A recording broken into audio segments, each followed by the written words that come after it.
പിതാവിന്റെയും പുത്രന്റെയും പരിശുദ്ധാത്മാവിന്റെയും നാമത്തിൽ ആമേൻ. നിങ്ങൾ ഈ തലക്കെട്ട് കണ്ടപ്പോൾ ചിരിച്ചു കാണും. നോയമ്പ് കാലം, ശിഖരങ്ങൾ മുറിക്കേണ്ട കാലം എന്ന്. പ്രിയപ്പെട്ടവരെ, നമ്മൾ ഈശോയെ നോക്കുമ്പോൾ കാണാൻ സാധിക്കും നല്ല കൃഷിക്കാരനെ പോലെ മുന്തിരിത്തോപ്പിനെ പറ്റി, ഒലിവ് തോട്ടങ്ങളെ പറ്റിയൊക്കെ സംസാരിക്കുന്നുണ്ട്. അപ്പോൾ ഈ രണ്ട് വൃക്ഷങ്ങളെയും തന്നോട് തന്നെ താരതമ്യപ്പെടുത്തി പറയുന്ന ഉപമകൾ ഉണ്ട്. നമ്മൾ വായിക്കുന്നുണ്ട് പഴയ നിയമത്തിൽ ജെറമ്യാ പ്രവാചകൻ 2-ാം അധ്യായം 21 വചനം, തെരഞ്ഞെടുക്കപ്പെട്ട വിശിഷ്ട മുന്തിരിയായിട്ടാണ് ഞാൻ നിന്നെ നട്ടത്, പിന്നെ എങ്ങനെ നീ ദുഷിച്ച കാട്ടുമുന്തിരിയായി തീർന്നു? എത്രയേറെ താടിയും കാരവും തേച്ചുകുളിച്ചാലും നിന്റെ പാപക്കറ എന്റെ മുമ്പിൽ ഉണ്ടായിരിക്കും. ഹല്ലേലൂയ.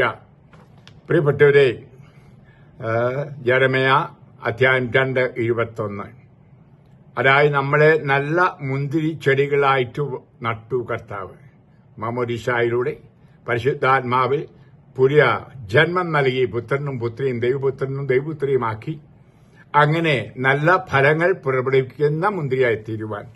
എന്നാൽ കർത്താവ് നോക്കുമ്പോൾ ഇപ്പോൾ ഒരു കാട്ടുമുന്തിരിപ്പഴമാണ് കാണുന്നത് എന്ന്. എന്നിട്ട് പറയാനാണ് കാരണം നമുക്കറിയാം. അതായത് ഹൃദയത്തിലെ തിന്മകൾ ആളിനെ വ്യത്യസ്തനാക്കി. നമുക്കറിയാം, ഒരു കൊച്ചുകുട്ടി വളർന്ന നിഷ്കളങ്കനായിട്ട് വളരുന്നു. പാപജീവിതം തുടങ്ങുമ്പോൾ അവന്റെ സ്വഭാവം മാറുന്നു, മുഖം തന്നെ മാറിപ്പോകുന്നു. ആ നിഷ്കളങ്കതയൊക്കെ അപ്രത്യക്ഷമാകും. പക്ഷെ നമുക്കും അതാണ് സംഭവിച്ചിരിക്കുന്നത്. അതുകൊണ്ടാണ് പറഞ്ഞത്, എത്ര താടിയും കാരവും തേച്ചു കുളിച്ചാലും നിന്റെ പാപക്കറ എന്റെ മുമ്പിൽ ഉണ്ടായിരിക്കും. ഞാനിത് വായിക്കുമ്പോൾ എന്റെ ഓർമ്മ വരുന്ന ലേഡി മാക്ബത്ത് എന്ന് പറയുന്ന മാക്ബത്തിന്റെ ഒരു നോവൽ ഷേക്സ്പിയർ എഴുതിയിട്ടുണ്ട്. ഈ സ്ത്രീ വളരെ മോശമായി ജീവിച്ച ഒരു സ്ത്രീ, ക്രൂരയായിരുന്നു, വേറെപ്പേര് ശത്രുതയുണ്ടായിരുന്നു, അതിമോഹിയായിരുന്നു, മന്ത്രവാദികളുടെ അടുക്കൽ പോവായിരുന്നു. അതുപോലെ തന്നെ സ്വന്തം കാര്യങ്ങൾ നേടിയെടുക്കാൻ മന്ത്രമോ കൂടോത്രോ എന്തു തന്നെയും ചെയ്യുമായിരുന്നു.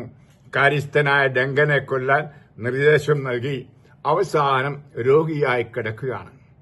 അപ്പോൾ അവിടെ മനസ്സാക്ഷി കുത്താൻ തുടങ്ങി. ഈ കൊലപാതകങ്ങൾ നടത്തിയതും മന്ത്രം ചെയ്തതും തിന്മ ചെയ്തുമെല്ലാം ഒന്നുപുറകെ ഒന്നായിട്ട് മനസ്സിൽ തെളിഞ്ഞു.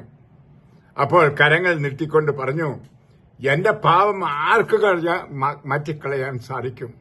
Who can wipe away the guilt of my sins? എന്റെ പാപത്തിന്റെ കറകൾ, മാലിന്യങ്ങൾ ആർക്ക് മാറ്റാൻ കഴിയും?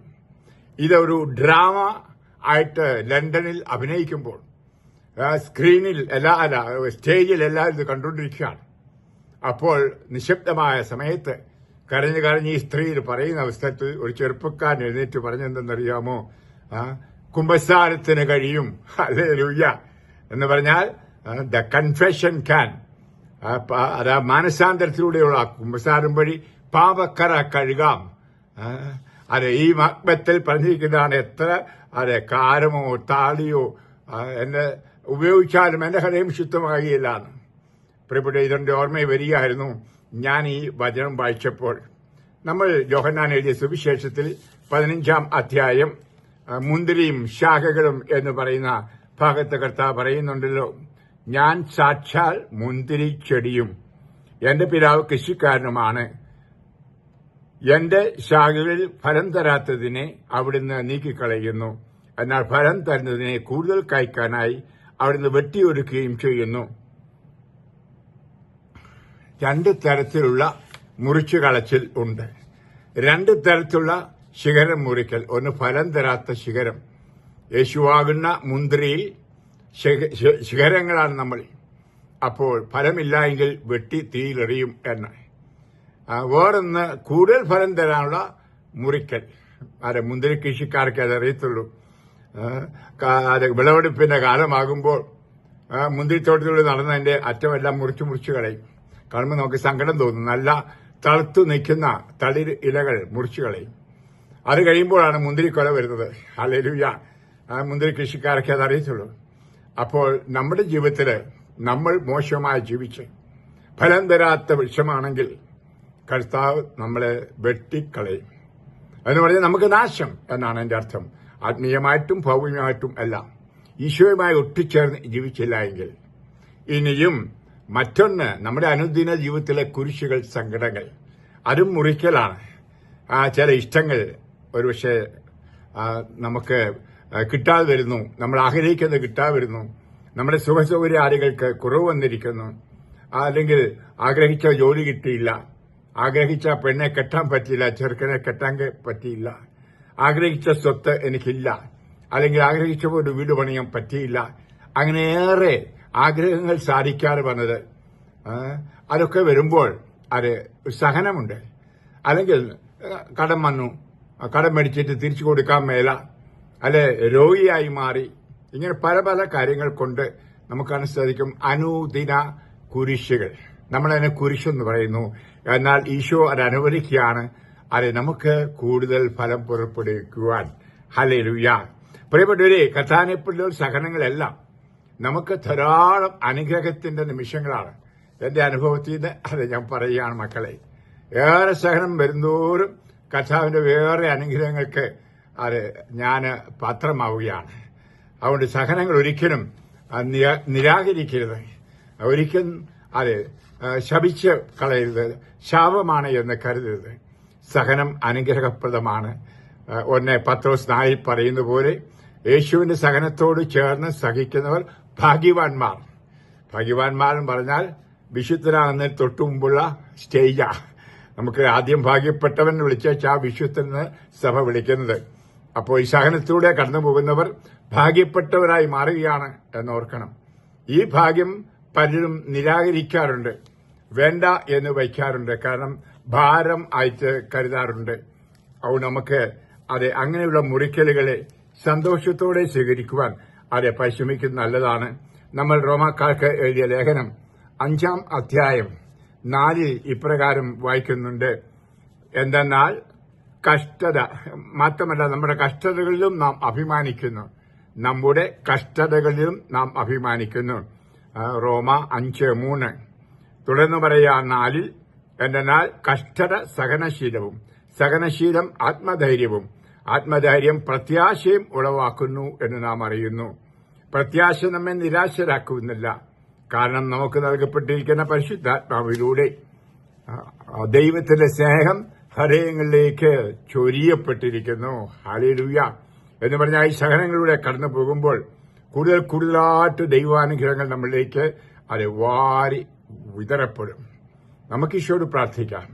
ഇവിടെ ഒരു വശമെങ്കിൽ ഈശോ നമ്മളെ വെട്ടിമുറിക്കുന്നതിന് പകരം, അതായത് ഫലങ്ങൾ കഴിക്കുവാനായിട്ട് വെട്ടിമുറിക്കുന്നതിന് പകരം നമ്മൾ തന്നെ മുറിക്കുകയാണെങ്കിൽ അത് കൂടുതൽ അനുഗ്രഹപ്രദമാണ്. ഉദാഹരണമായിട്ട് എന്നിൽ വളരുന്ന ഒരു ഇത്തിക്കണ്ണിയാണ് എന്റെ മൊബൈലിനോടുള്ള പ്രേമം, അല്ലെങ്കിൽ എനിക്ക് ഈ ചീത്ത പടങ്ങൾ കാണാനുള്ള മോഹം, സിഗരറ്റ് വലിക്കാനുള്ള മോഹം, മദ്യപിക്കാനോ ലഹരി കഴിച്ച് സന്തോഷിക്കാനുള്ള മോഹം, ഞാനങ്ങ് വെട്ടിക്കളയുക. അപ്പോൾ നമുക്ക് കാണാൻ സാധിക്കും കൂടുതൽ അനുഗ്രഹങ്ങൾ നമുക്ക് പ്രാപിക്കുവാനായിട്ട് സാധിക്കും എന്ന്. നമ്മൾ സ്വയം ചെയ്യുമ്പോൾ കർത്താവ് അനുവദിക്കുന്ന സഹനങ്ങൾ, തരുന്ന സഹനങ്ങളല്ല, കർത്താവ് ആർക്കും സഹനം കൊടുക്കുന്നില്ല. എന്നാൽ സഹനങ്ങൾ കാണുമ്പോൾ കൂടുതൽ കൂടുതൽ കൊടുക്കും. എന്തിന്? അവനെ കൂടുതൽ കൂടുതൽ വിശുദ്ധീകരിക്കാൻ. കൊടുക്കുകയല്ല, അനുവദിക്കും. ഹല്ലേലൂയ. ഉദാഹരണമായിട്ട് എനിക്ക് രോഗമുണ്ട്. അത് കർത്താവ് ഉണ്ടാക്കിയ രോഗമല്ല, കർത്താവ് തന്നതല്ല.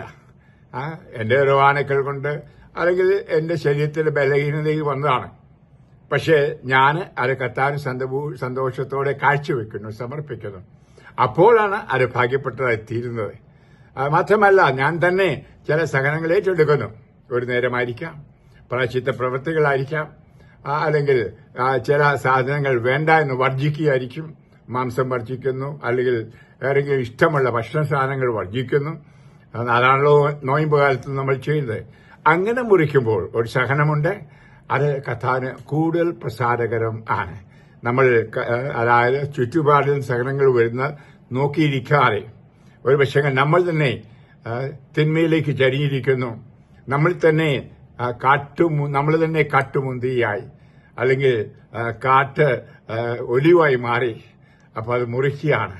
അപ്പോൾ അത് ഈശോ ഒത്തിരി സന്തോഷത്തോടെ സ്വീകരിക്കും. ഇനിയും അല്ലെങ്കിൽ ഈശോ അതെ നമ്മൾ വായിക്കുന്നു ജെറമ്യാ 5:10 മുന്തിരിത്തോട്ടത്തിൽ കടന്ന് കർത്താവിൻ്റെതല്ലാത്ത കമ്പുകൾ അവൻ മുറിച്ചു കളയും. ഹല്ലേലൂയ. അത് കാണാൻ സാധിക്കും. ചിലരൊക്കെ മരത്തിൽ നിന്ന് വീണ് നടുവൊടിയുമ്പോഴാണ് കുമ്പസാരിക്കാൻ ഓർക്കുന്നത്. ഹല്ലേലൂയ. ഞാൻ ഓർക്കുകയാണ് ശുദ്ധീയ സ്ഥലത്തൊരു മനുഷ്യനെ കണ്ടത്.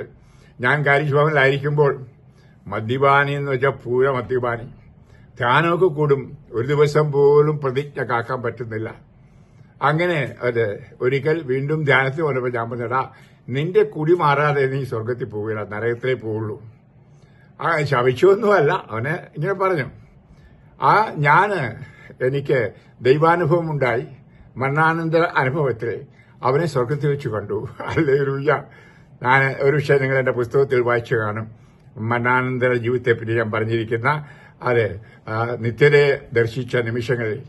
അപ്പൊ ഞാൻ ചോദിച്ചു, അല്ല തോമാച്ച, നീ എങ്ങനെ ഇവിടെ വന്നത്? അച്ഛൻ പറഞ്ഞില്ലേ ഞാൻ നരകത്തിൽ പോകുന്ന. അച്ഛാ, ആ ധ്യാനത്തിന് ശേഷം 5-6 മാസം കഴിഞ്ഞ് ഒരു വണ്ടി അപകടത്തിൽ എന്റെ കാൽ രണ്ടും ഒടിഞ്ഞു, എന്റെ കൈയും ഒടിഞ്ഞു. കഷ്ടിച്ചാണ് ഞാൻ രക്ഷപ്പെട്ടത്. ദൈവാനുഗ്രഹം കൊണ്ട് തലച്ചോറ് തകർന്നു പോയില്ല. ആശുപത്രി കടന്നു കാല് പുഴുത്തു, കാല് മുറിക്കേണ്ടി വന്നു. അങ്ങനെ വന്ന് എന്നെ കൊണ്ടും അടുത്തെന്റെ ഭാര്യ എന്നെ ഇട്ടേച്ചു പോയി. എന്നെ നോക്കാൻ ആരുമില്ലായിരുന്നു. ഞാൻ എന്നെ നോക്കുന്നത് ഓരോരുത്തരും ആശുപത്രിയിൽ പാവങ്ങൾക്ക് വേണ്ടി ഓരോരുത്തർ ശുശ്രൂഷകൾ ചെയ്തുകൊണ്ടിരുന്നു. അവരൊക്കെ എന്നെ നോക്കിക്കൊണ്ടിരുന്നു. ആ കാലത്ത് ഒരു കപ്പുച്ചിൻ അച്ഛൻ എന്റെ മുറിയിൽ വന്നു.